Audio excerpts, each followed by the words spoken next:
Hello, everyone. Good day, good morning, good afternoon, good evening, wherever you are in planet Earth. Welcome to Conversations in Planetary Health, a series that we offer and hold here at the Sing Health Duke-NUS Global Health Institute in Singapore. I'm Dr. Renzo Guinto, Associate Professor and lead of SDGHI's Planetary Health Program, and I will serve as your today's moderator.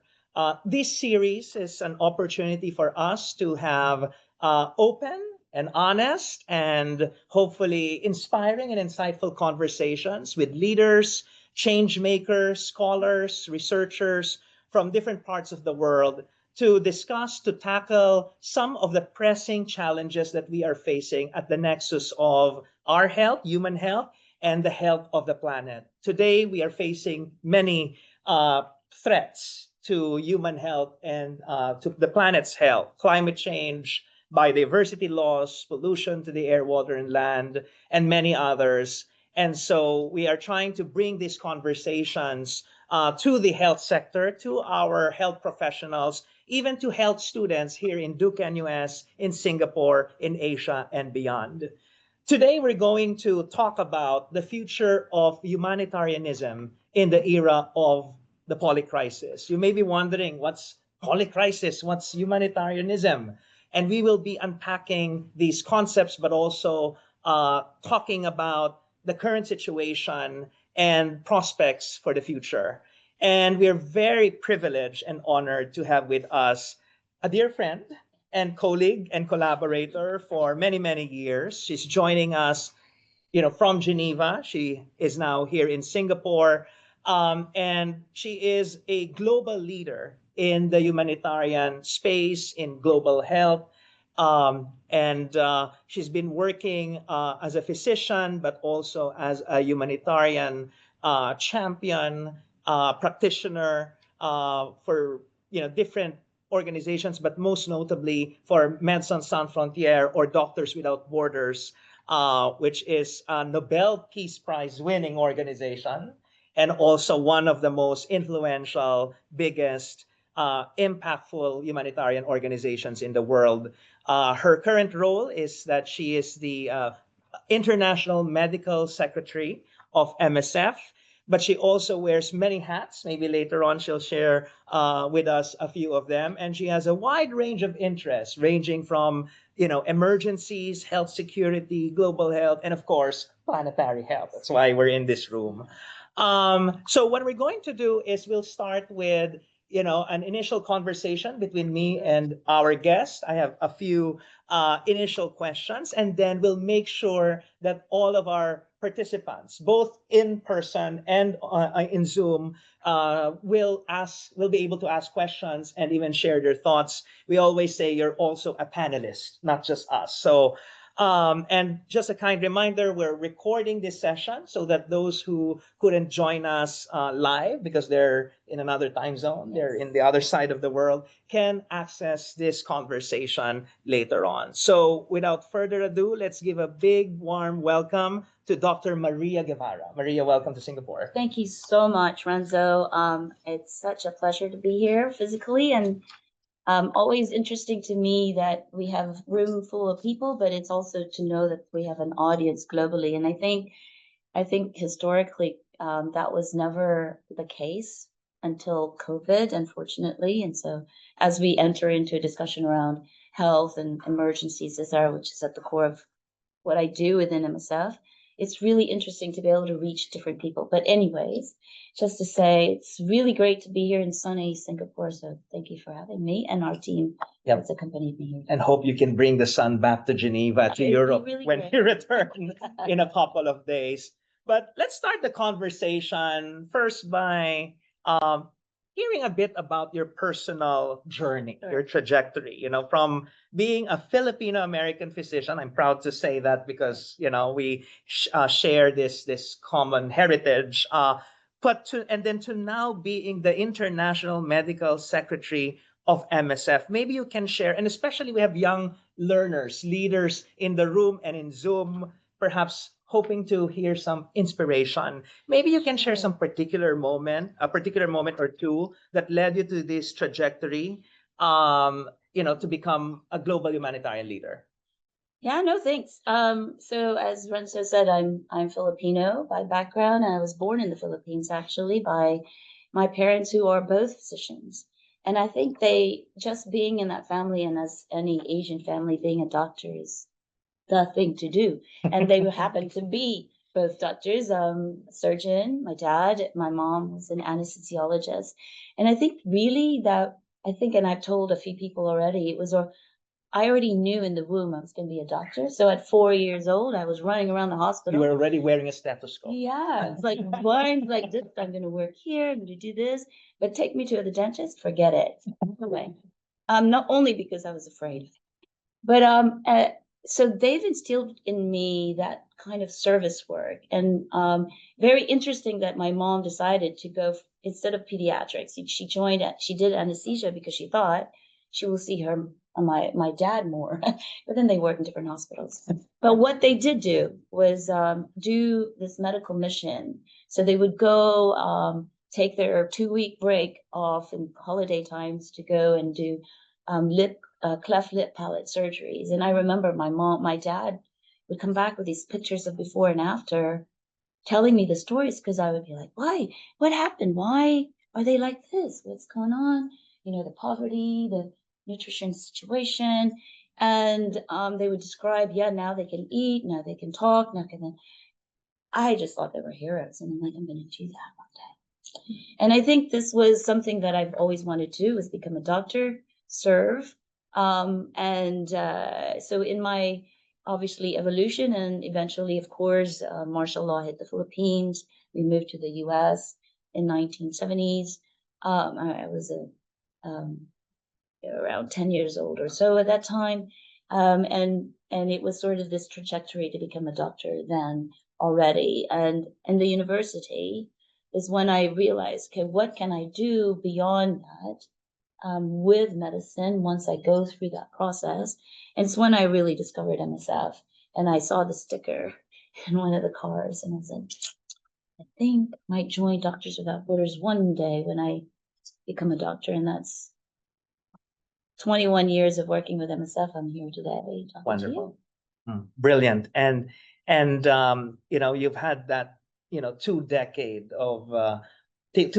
of experience, right? And in MSF, Doctors Without Borders, in English. I'm sure many of the young physicians and health professionals, again here and in Zoom, at one point in their early career, similar to what you had, right? Toyed with the idea of joining MSF, right? So maybe perhaps you can just briefly tell our audience, especially to those hearing about the organization for the first time, about the work of MSF, where it stands today, and what's your role? What do you do as International Medical Secretary? Yeah, so just before I do that, because it was, as I said, I was already knowing that I was going to do Doctors Without Borders, but it took me quite some time going through some training, and obviously the training. I'm a pulmonary critical care doctor, so I was actually teaching in the University of Florida, Gainesville, both the Veterans Administration Medical Center and the University of Florida Children's Hospital.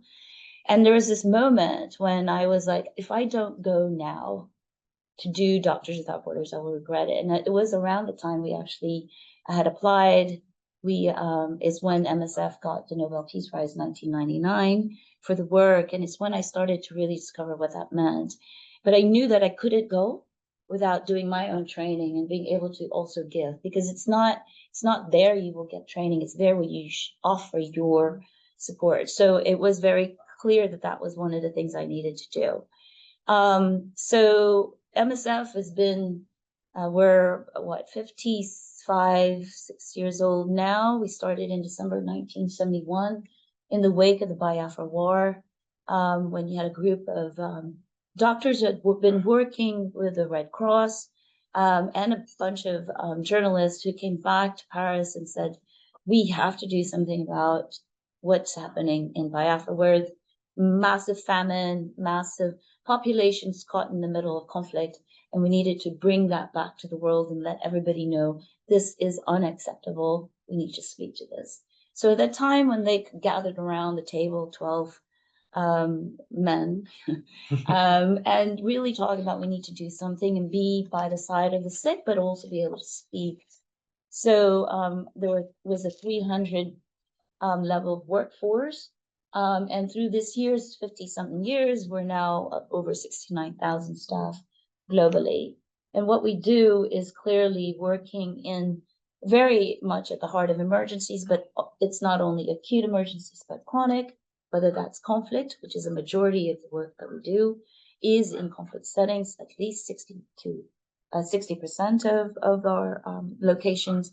But we also manage any health emergencies, outbreaks, of course, natural disasters, and anything that, all the medical care that needs to be at the heart of that.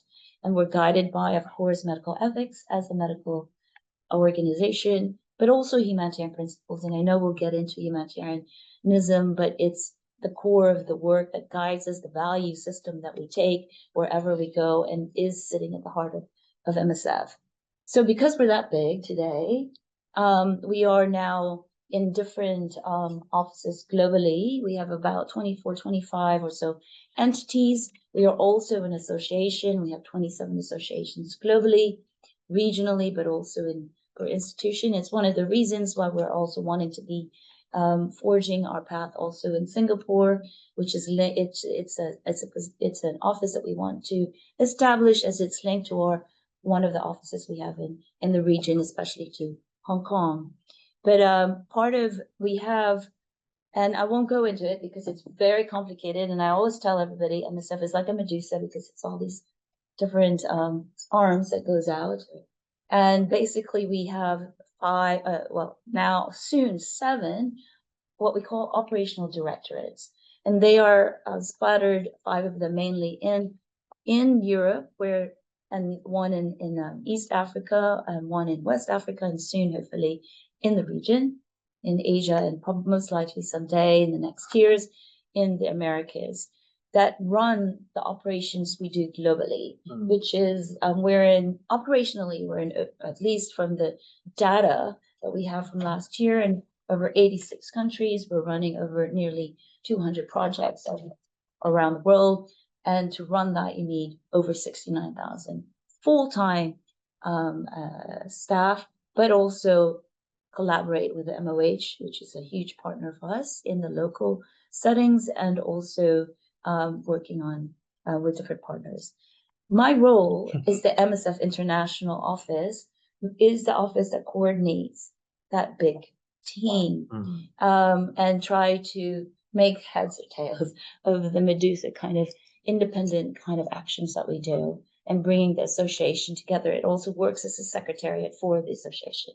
So the International Medical Secretary is this triumvirate with the Secretary General that basically is the head of the executive, and I collaborate and I triangulate that as the medical sort of Secretary General to review all the medical aspects of the organization, and then triangulate that with the international president. Right.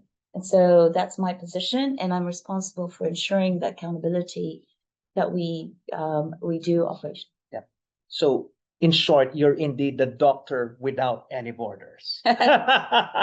As International Medical Secretary, as a doctor of all the doctors, in a way, of the organization. And you already started mentioning some of the crisis situations that MSF has been responding to. Sometimes the first, if not most of the time, the first to respond to. Perhaps this is a great opportunity to start dissecting the title of this conversation. And let's begin with the last word in the title, which is polycrisis. Yeah. People may be already curious, what is this polycrisis, a new buzzword that is being used in the media by even the World Economic Forum, etc. But from where you sit, where you stand, from the MSF perspective, what is this polycrisis that we are talking about that we're facing today? No, it's a very appropriate wording, because it actually is, historically as MSF, I mean, we do see different crises within a crisis. But more often than not, massive crises happen in one after the other historically. I mean, they're happening all around the world in different elements, and this is why we're big, but they tend to be, one massive. So if you were to do scenario planning, you go, okay, it's going to be a huge cholera, let's do cholera. But today, it's one on top of each other. It's compounding. So there's this interconnectedness and amplification. So one, it's not just an addition, it's actually just logarithmic element. And that's why the polycrisis is really interesting, because one crisis on top of another is not just 1 + 1 + 2. It's actually 1 + 1 = 3, right? Because there's an element of compoundedness and amplification. And that's why it's really, really interesting. But I will throw another word, and if I may. Sure. Because the polycrisis is the situation of what you see as a symptom. But there's a metacrisis that is feeding the broken systems that causes these polycrises. And that's where maybe the solutions actually is the recognition that we are facing incredible crises today that we cannot do alone as individuals, as individual institutions, but that we all have a responsibility to fixing that brokenness, because we are. And this is why at the heart, and I know we're talking about planetary health, why planetary health is important, because it's about fixing that system that's broken. Not just the symptoms, right? Not just focusing on the superficial and the cosmetic. When you see a disaster, another word that is often, confused, right? As if disasters are all natural, when in fact a lot of the disasters are, anthropogenic, man-made. Whether it's conflict or even the climate-related disasters. But these are really just, the manifestations. And you mentioned another term, an addition to our lexicon, metacrisis. Are you referring to politics, governance, or even perhaps a moral crisis that we are not talking about? Exactly. Maybe you can elaborate. Yeah, that's why I think at the end of the day, I mean, humanitarian action and all the work that we do is filling the gap of the failures of system, but what's the result of inequality, inequity, social injustices. And in that metacrisis that we're seeing today, or in the situation that we're seeing ourselves in today, is actually what more and more is that the loss of values as a collective humanity, and our principles somehow, our morals, our ethics seem to be just a sideline rather than the core that drives us. And this is why for MSF, the medical ethics humanitarian principles are guiding our guidelines, right? Without which we will lose our way. And it's so sad because today, and we'll talk a little bit more about this, is the increasing attacks to healthcare workers, not just humanitarian workers. The disrespect to any of the international laws. Somehow the human rights are not respected. I mean, it's a decay, and somehow it's something linked, or the social network is fraying at the center, not just at the ends. But sorry. No, it's timely because just you'll like this. Before this conversation, we're now on day 2 of our graduate certificate in global health, and I gave a lecture on global health ethics. And there was a discussion in the classroom because I asked them a question: is there a particular value that we have that we know is universally shared by the whole world, right? That there's no question. We don't need either a constitution or a holy book to say that. And then, one answer from our students, our learners, was, that we shouldn't be killing. That's not questionable.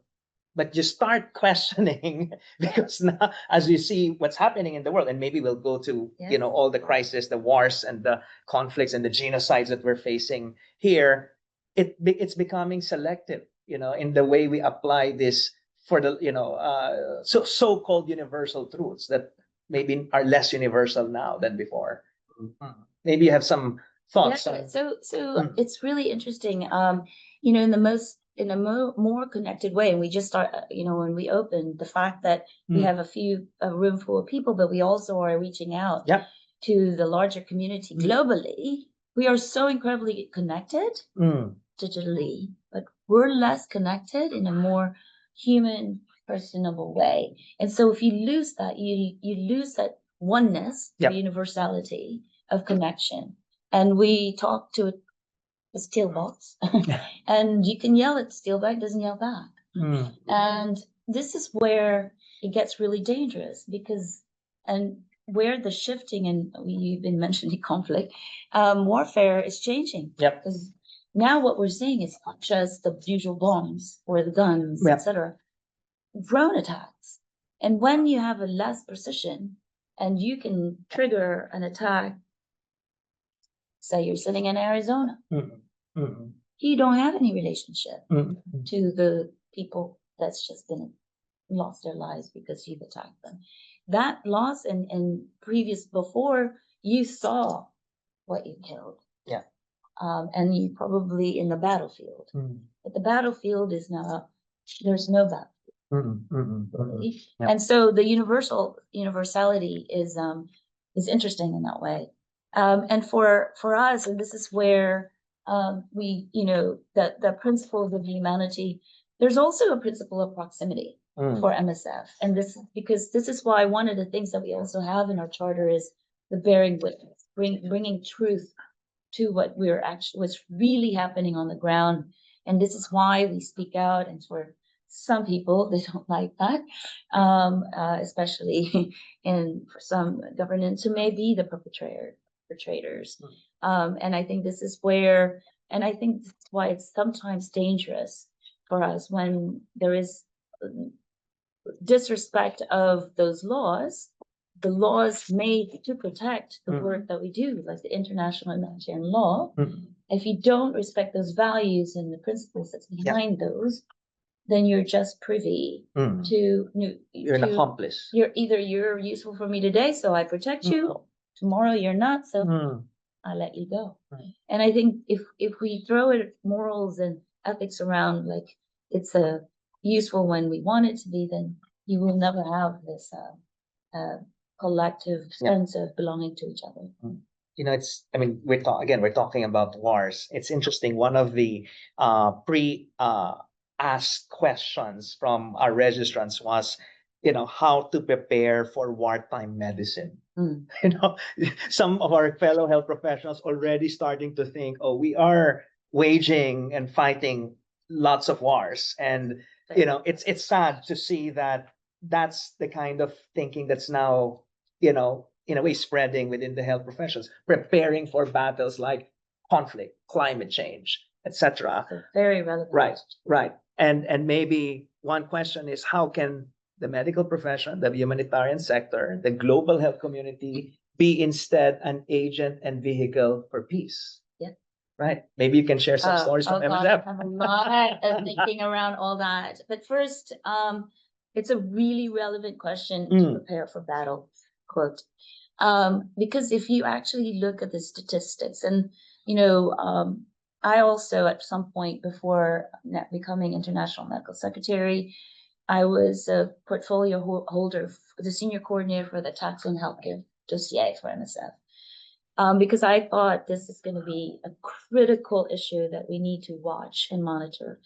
We created this. We've been monitoring this for quite some time, since mid 2000s.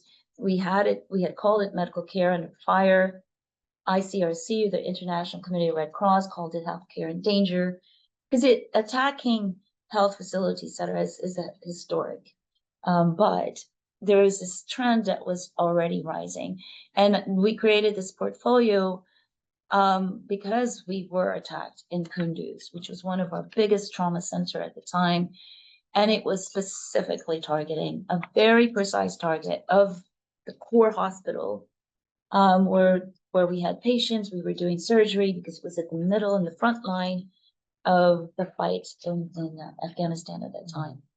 And apparently there were some high-level targets, and they thought it was okay to just bomb that facility regardless of the collateral damage. And they called it the fog of war.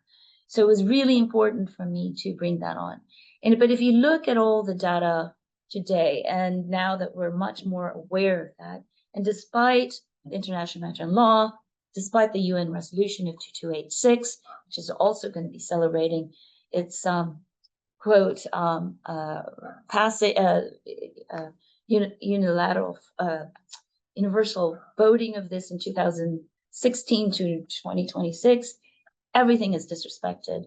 And the problem is what we're seeing today in the Safeguarding Health in Conflict Coalition data, their data collection for the last decade, they reported, and it's out for anybody who's interested, they recorded 3,600 direct attacks. So for us inside MSF, we're seeing also the highest number ever. It's over 1,000. What we're seeing in this last decade, since the 60s, or even since 1940s, are more violent wars in the last 3 to 4 years, more and more state-based. So if you look at the numbers, and I said part of my role is accountability and looking at our typology, it's inching up from 50, just below 60%. We were in conflict and unstable setting, and now it's like 66%. And it's more and more. On top of which, if you look just at DRC, Democratic Republic of Congo, you have constant conflict in the Kivus area, the eastern border, but not only. And you have outbreaks on top of that. You have malnutrition, sexual violence, and a health system that's just crumbling because of all the incredible pressures. But yeah, I know we're going to talk about humanitarianism, but there's a shifting in world order today. I don't think any area is immune. And if we're going to go back to just climate change, mental health, we're all going to have to look at what that means for us. And in that sense, and I'm sorry I keep talking, this is why, as global as we are and connected, there's also this shift of becoming more internal looking, nationalist, because the threats are being so massive across the board. And so this is where we need to look at what true humanitarianism, an idea and ideology, and how that translates into real humanitarian aid, humanitarian assistance, and specifically humanitarian aid in their medical, at least from us, is the medical staff. Right. And so I guess this is a good segue to that topic that we've been waiting for. What's the future of humanitarianism with the polycrisis and the underlying meta-crisis that you describe? When you see, the growing distrust towards institutions, how is MSF even reinventing itself with this current and evolving landscape? So there's a few ways to attack that question. And some people might think differently from me. So on a very personal note, I actually think we're reaching a post-humanitarianism. Interesting. But let me unpack that a little bit. Because humanitarianism is, if we really look at it from its origins, I mean, it's in the purest sense, it's an Henri Dunant, because of the Battle of Solferino. It was him seeing, he's a merchant, and like he sees, he visits Italy for a business thing, and he sees this carnage, and nobody's taking care of these wounded soldiers, etc., and created. There has to be humanity still, even in a context of war, and in that context, so this kind of developed this ideology of humanitarianism. A concept that we're here to preserve, for the well-being of humanity, but also preserve dignity. So then, of course, that became kind of its own action of humanitarian assistance, part of development assistance, and then more specifically humanitarian aid of saving lives, etc., and not just delivering goods, filling in the distribution. But humanitarianism, depending on the culture, and it's a work that ICRC has been doing, is inherent also in our cultural and religious approaches. It's this compassion for the other. Mm. It is wanting to give, not just charity, but really saving your other self, your fellow humans, which is at the core. And however you frame that, name it. So we call it humanitarianism from where we sit as MSF, but it's really humanity at the core of everything. Again, Right. back to the principle of the underlying. And what we need is the real push for humanity and the sense of solidarity with each one of us. Mm. That it's not about the other. It's also countering dehumanization, but it's really just recognizing our individual worth as humans. And I think this is why I would say post-humanitarianism, because it's really coming back to the core of what's really underlying humanitarianism. It's connecting back to our humanity, our collective being of one together. You know, when you were describing that future aspiration for post-humanitarianism, what came to mind was, isn't that what we're also trying to do in this new community field called Planetary Health, right? That we are sure centering people, giving back dignity to people, but also recognizing that we're embedded in ecosystems, with the climate, with the planet, which also needs restoration. Exactly. And in order to achieve both the goals of both humanitarianism and planetary health, we need to address the meta crisis. We need to address the governance failures, the structures, the systems, and again, not just putting out fires, both figurative and literal, because now the world is burning, right? And that's palpable already in some parts of the world. Since I'm touching on the climate crisis and planetary health, I would like to hear what MSF is thinking about and even doing. And I know you've been championing planetary health within MSF. Yeah. So maybe you can give us some updates. Yeah, so as the world, I mean, I think, we were like putting our head in the sand because no, climate change, but it's not happening. So you have to look at MSF as a microcosm of the bigger world.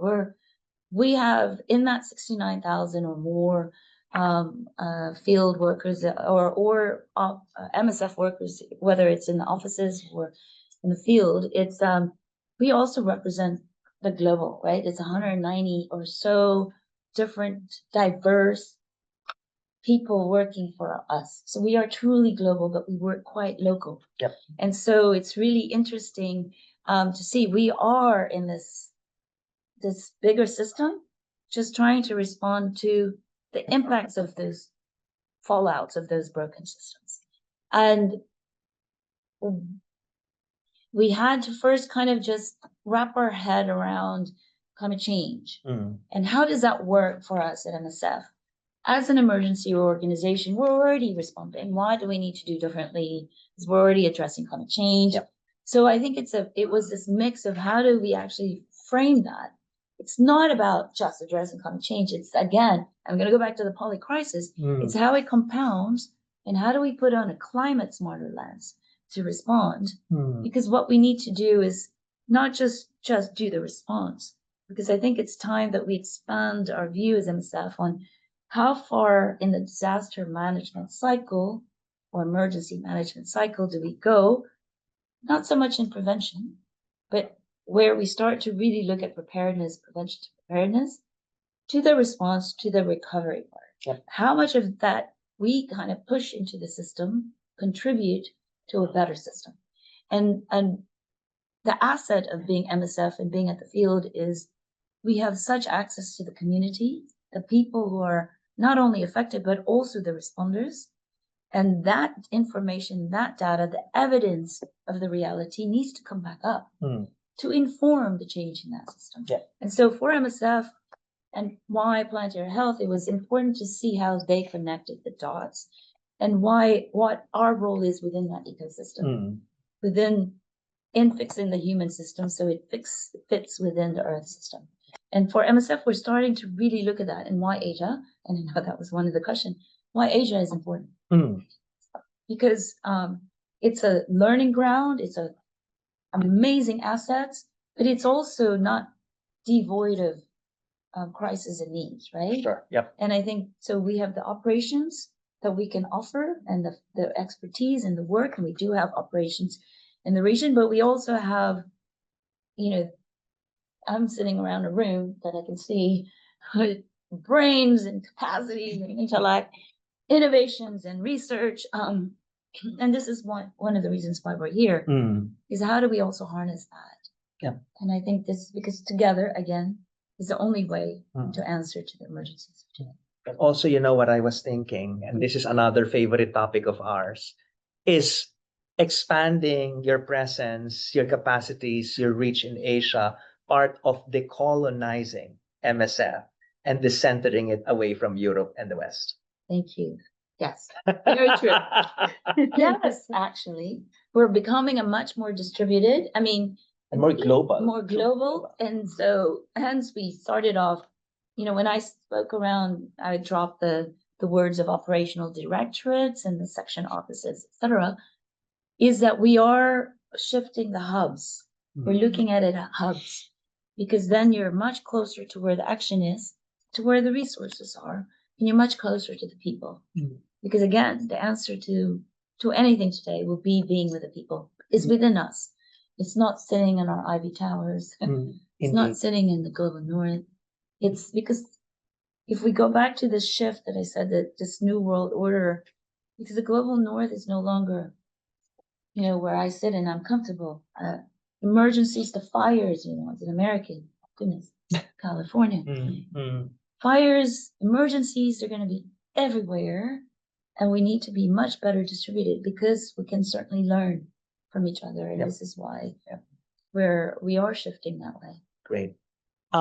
I would like to invite our participants in the room, and we have lots of questions on Zoom, and I'll start to incorporate them into the discussion as well. But if I am not seeing yet a hand in the room, I'm giving you a minute while you're preparing your question. Let me read one question from our online audience. We have our colleague Hasham Akhtar from Pakistan.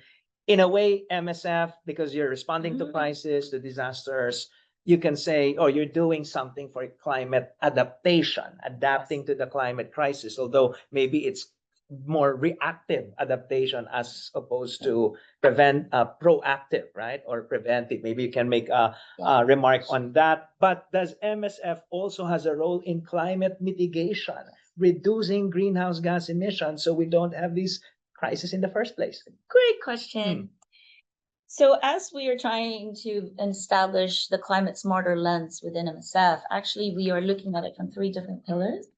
It's a pillar of operational adaptation, footprint mitigation, and advocacy communications, and really sharing experience and expertise.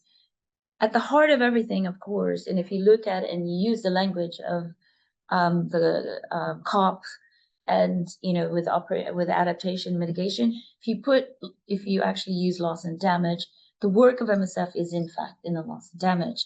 But one of the main first things we actually have been doing in MSF is looking at our own do no harm practice. The mitigation pillar was the first to actually take effect. So we've been going through our policies to really look at our travel is one thing, but our supply chain. So we've been seeing what is the best measurement of carbon to try to decrease our carbon footprint, which in our analysis, it's really in that supply. It's not so much the transport of people, because there is a red line, we want to be proximal, but it's smarter, and hence why it's really critical actually here in Asia, because there's a huge logistic capacity here. Why would we need to bring it, ship it all the way to Europe and then bring it back to the response country? So it makes sense to actually much more frugal. But mitigation, the other side of the coin of mitigation is adaptation. It's how you do this clinical practice also.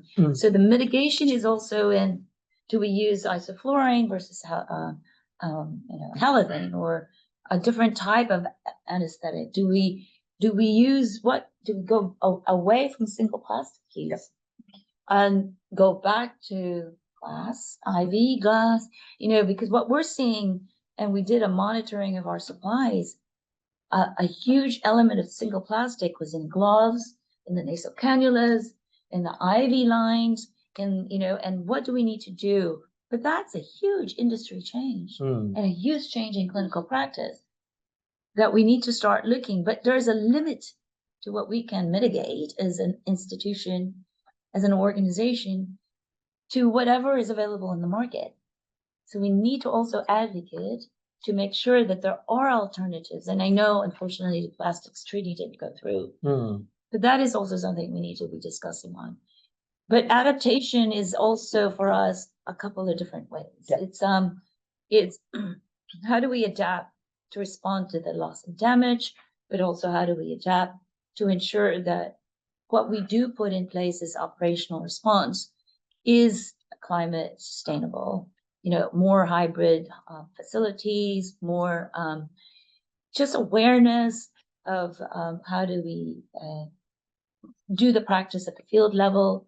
And so those different arms. And then we try to bring that all together into research, to evidence-based practices, do even, if I can just say this. So a lot of the MSF work that we've been doing is we've realized, and we did this meta-analysis or a mixed method review of the diseases that's presented in the IPCC or in the COP, and the diseases we see as MSF in the field. It's very survey, kind of mixed methodology. And we realized there's a certain number of diseases we're seeing a lot. Neglected tropical disease does not play at all in the IPCC because of the lack of evidence. And therefore, when policymakers and member states decide or governments decide for their policies, it doesn't play. And so there's a huge gap of data that MSF can contribute to, and in partnership with you all here and others, to really try to bring those together and shed light to what is missing in the data today that actually has a huge element of informing and influencing policies. So if we go back to imagination failures, implementation failures, it's at the core of planetary health. This is where, and the knowledge failures, this is where we need to start to contribute together on it. Right. Okay, we have one question. Okay, keep it short and sweet, and introduce yourself. Yeah, it opens up for so many of these kind of political and ethical questions. But I ask you something very concrete. Of these 69,000 people you're talking about, I assume they are not all physicians. And of the actual physicians, how does this work? If I was a young physician who wanted to work with you, would I volunteer during my holidays? Would I be a full-time employee? Would I volunteer? Would I be a part-time? How do the individual physician relate to your organization? So you're right, the 69,000 plus or minus is different profiles. So we quickly learned at MSF that it's not just the medics, the doctors especially, and especially not the doctors who are going to do logistics. Would you build a house? Although I like to be hands-on and build my own things. But we also have a lot of paramedics. We also have logisticians, admin, HR, finance. So there are different roles and communications. Yeah. It's a whole family, right? It takes a family to build a village. It takes a whole village to come together. So in what we in these institutional offices that I've mentioned, it's where we recruit. And as a young doctor or a young nurse or lab or whatever, it's important to already have some degree of experience, because you're going to find yourself most likely the one that's going to be the advisor and the one that's going to oversee a group of locally hired staff. So we need a level of experience. So it's not a holiday because it's not volunteerism. It's actually, we really encourage, and the lowest, I mean, you can go to an emergency for a month, but it's usually because you're an anesthesiologist surgeon, because you're 24/7, and we're not going to ask you to stay 24/7 working for a month without rest. And so you may deploy, but more often than not, for the internist or the generalist or whatever, you might have to stay longer, 3 months, 9 months, a year or longer, depending on the context. So yeah, now if you have been within MSF like me, some people will call me a dinosaur. you are very agile because you're in the field. You also know the organization so well, and they may ask you to go, hey, can you pinch hit, gap fill, be the emergency coordinator. So this year I went to Tanzania as an emergency coordinator for the Marburg outbreak response, help open doors and started the planning for our teams and support to the Ministry of Health. You can do that, then you've earned your badge. You can go. Instead of going, my family would hate me. Instead of going to Christmas back in the US, said I'm going to go to our team and support our team in Greece. Was there a month where we have a migration refugee project? So that was fun. Marie, I remember. Sorry. Yeah, it's okay. I remember you doing that in 2013 Yes. when Typhoon Haiyan hit the Exactly. Philippines. And so, it was homecoming for you, but really to organize, right? The coordinate the response. And that's the first time we met Maria when I was at the Ministry of Health in the Philippines.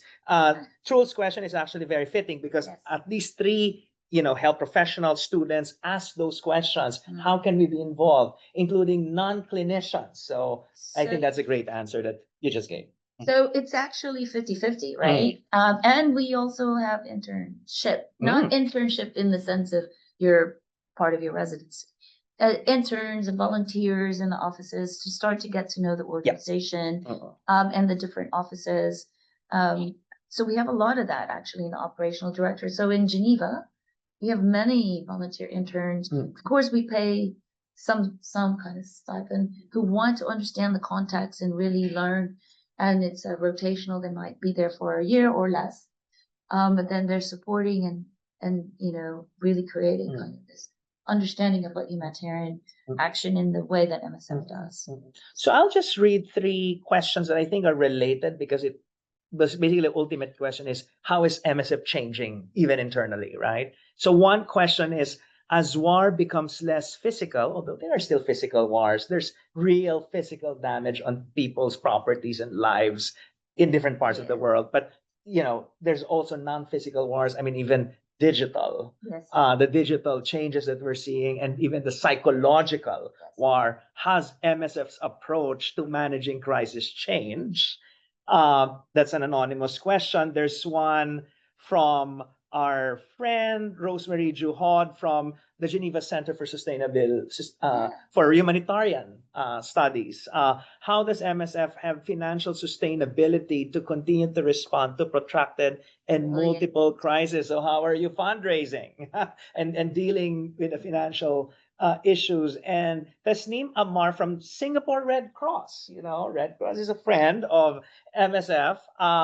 And the question is, because you mentioned climate change, you talked about climate change earlier, how is it now featuring into MSF's work, given the additional layer of complexity within the ongoing polycrisis? And then now you're adding this long-term, century-long climate crisis on top of the shorter. Can I just remind, because there was a lot of questions. They're all related. The first question that came up. The non-physical wars that so fighting and responding very, very, very. There's a lot of good questions. Yeah. And so as the senior coordinator of attacks on healthcare, so the way I approached the portfolio and how to push that again within MSF was, as a typical clinician, I was like, I'm going to do a history physical exam, I'm going to do a diagnosis, and I'm going to do a treatment protocol. And so, I was like, we're sick, we're being attacked, MSF. And then I did this kind of history and physical. It was sort of looking at the timeline of attacks that was to MSF and to really what was happening.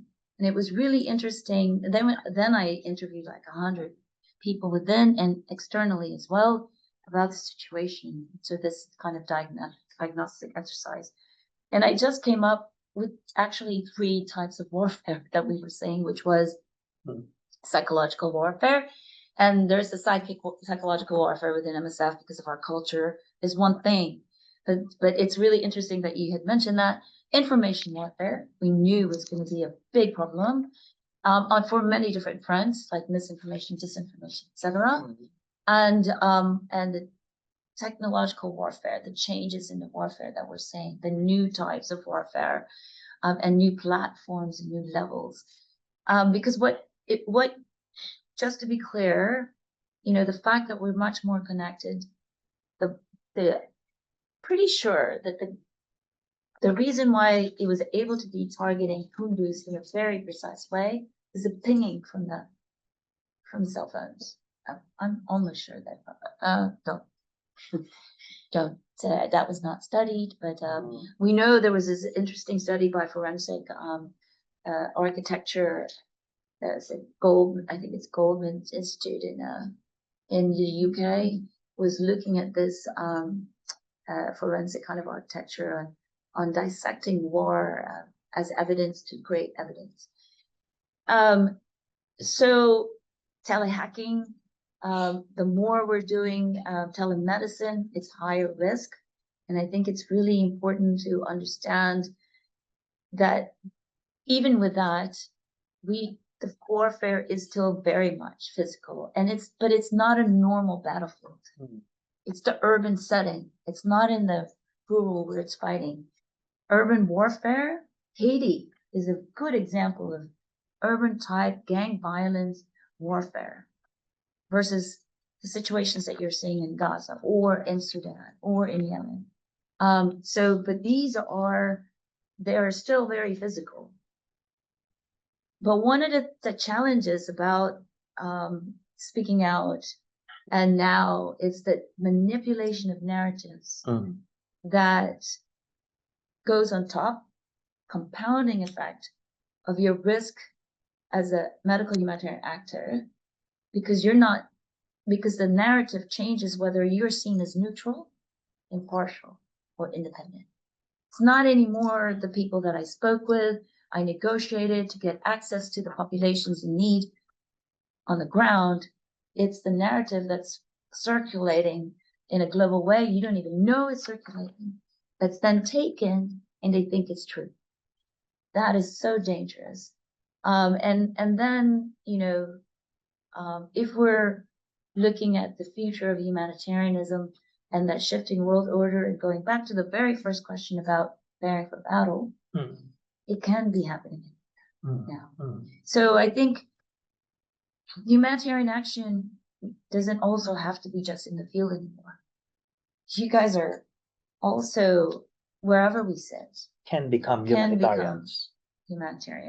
Can do humanitarian work by countering that narrative, by offering to be part of the pool of deployment, or the research that needs to be behind to give the robustness and rigor to the evidence, so much capacity to do that. But so I think there's different ways to do this. For MSF, when it comes to climate and et cetera, I think this is where this is why we're reaching out and really looking at what needs to happen on that front and how do we multiply the assets and amplify, because you need the same type of amplification that polycrisis gets. Just trying to be cautious of the other two questions. On finances and yep. And because you guys, and I look at the people, because it's the people that has allowed us to maintain financial independence. 98% of our funds are with people with UNE, 7.1 million donors. And that has allowed us to be so financially independent, so critical to negotiate our access in the field. So in my negotiations with whether it's the states themselves or non-state armed groups, because they will ask you who supports you. If I said a government, they'd be like, not neutral. It's so critical because it's in that transparency, in that clarity of what we do with regards to medical ethics, with regards to humanitarian principles, with quality of care is what we provide, creates a trust with the people. And this secures our safety within a very insecure setting. That is critical in allowing us to also not have a direct impact from funding cuts like the US, because we are not funded at all by the US government. but by the people. Yep. So then we speak to that, and part of my work on the mutual accountability is giving that transparency and accounting back to the 2 or 7 million supporters financially, but more human resource to say, this is what we did with that support. And I think this is so critical. And I just want to go back to say health for peace. One of the things we did, there's a global health and peace initiative that, there's this linking of health and bridging it with peace that has been critical in days of tranquility during the fighting in the Americas, where they were trying to do a polio vaccination, because that peace is critical. But it's not health for peace, it's health and peace. Health is as much a right and well-being as peace is a right and well-being. And this is something that we did push the WHO to change in their narrative and call it Global Health and Peace Initiative. Because I think this is where that trust that I mentioned, so critical for healthcare workers to not be attacked, because it's that relationship that we build, that they trust us, that we provide the best benefit care that we can give, that we are not there to do any harm. So going back to medical ethics, I'm sitting at the heart of Duke-NUS Medical Center. I'm going to push for medical ethics because it's core of the work. Our code of conduct. Since we're wrapping up and you already, time runs so fast, right? And we have so many questions, but there's one question I want to insert because it's connected to your last piece on the humanitarian and peace nexus. And actually, the question is from our friend and my aunt, Min Garcia, from the Asia Foundation. And her question is, how can we strengthen the intersection between humanitarian work and development? Which global health, we always say it's global health and development work. How can we unite them in this era of polycrisis? But there's a follow-up question. What are the non-negotiables? Oh, wow. And let's just call it assistance. Because actually humanitarian assistance is an element of development assistance. And then it's the humanitarian aid that actually falls underneath, where it's life-saving, it's very acute, very now. So if we look at it in a very systemic way, we need to start not siloing them and not seeing each other as, oh, your development work. It's just providing assistance and making sure it's collective. And where you sit for a longer term response is versus the very acute emergency humanitarian action. We just need to understand what those are, where what our roles are, and our collective complementary and synergistic ways. What's non-negotiable is that we see each other as partners. Sure. Yep. And not in opposition, not across the table, you're that, I'm this. We need to bridge. The non-negotiables has to bridge. Look ourselves as ecosystems.